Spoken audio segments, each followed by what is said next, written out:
ever since I was like 2 years old, I was absolutely obsessed with anything with four wheels. Unfortunately, not two, but only four. And when I was crying, when I was like 1.5, 2 years old, my parents used to just give me the keys to their car and just go and sit in their car for like 2 hours and be happy as Larry, just pretending I was driving.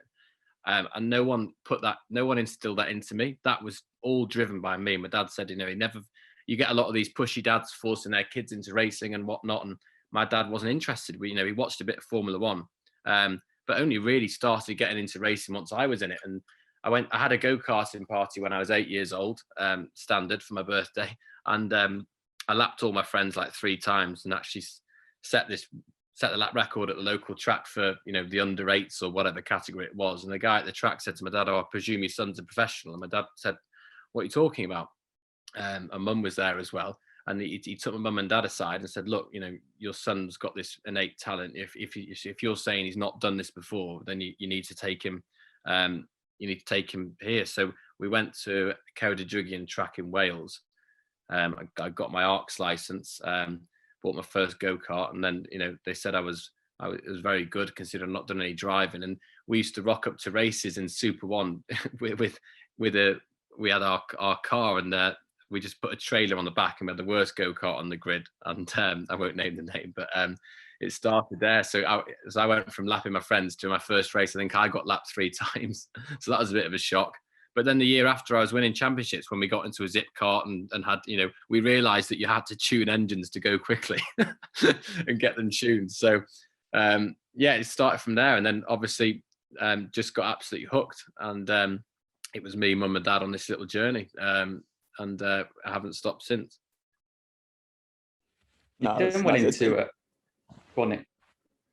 Yeah, I said it's cool. It's so many different little stories, but it always starts with a little kid just saying and nagging their parents, because it was the same with me. I was a bit older, maybe 14, 15. I think, Jake, you were pretty similar in terms of age when you started. So older than 15, 16, let's say. Yeah, exactly. I think it was 2 months, September 2005 or something I started. So I was just before I was 16. And it's all that nagging because I wanted to do it. And my dad liked cars, as I know your old man does as well, Seb, with his nice cars. Yeah, he likes cars.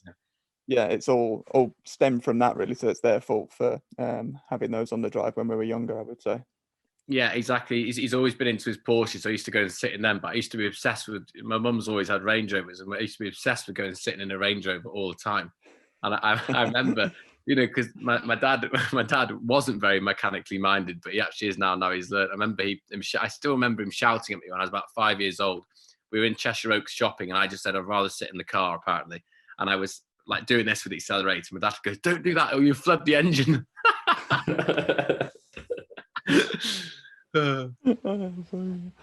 Oh man! You then went into like genetic juniors, did you? After karting? Yeah. So basically, I only ever did lower level karting. I did a couple of rounds at Super One, and I think my best ever result go-karting was I came second at Shenny once in Super One. I've never won any championships, on a national level. I used to win, the local clubby championships, and I sort of got drawn into that and just did a load of that. And then when it was at Super One, there was dads beating each other up. I mean, there's people swearing at my dad, and my karting manager Tony Theodore was brilliant. He taught me everything I know. And I remember, someone started on him and him shoving someone up against a van, and we all just thought, this is ridiculous, and it was just so high pressure, and you had all these dads fighting all the time, and everyone was cheating left, right, and centre, cheating with the engine, cheating with the exhaust. I mean, we caught some pretty big names out doing it.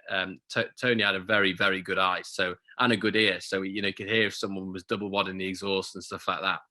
And we just thought, we saw this advert for Genettas, and we went to the Autosport show, and I met Lawrence Tomlinson, and all these really fit grid girls that were there as well.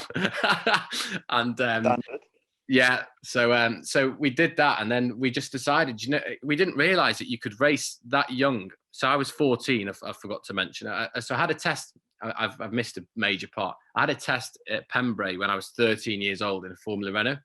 And they had to make 4 seats to fit me in. I was that tiny. My name was Seb Small Boy Morris because I used to be so small. I don't know when I grew. That's what they call you still, though, don't they? Yeah, that's when I'm lying down now.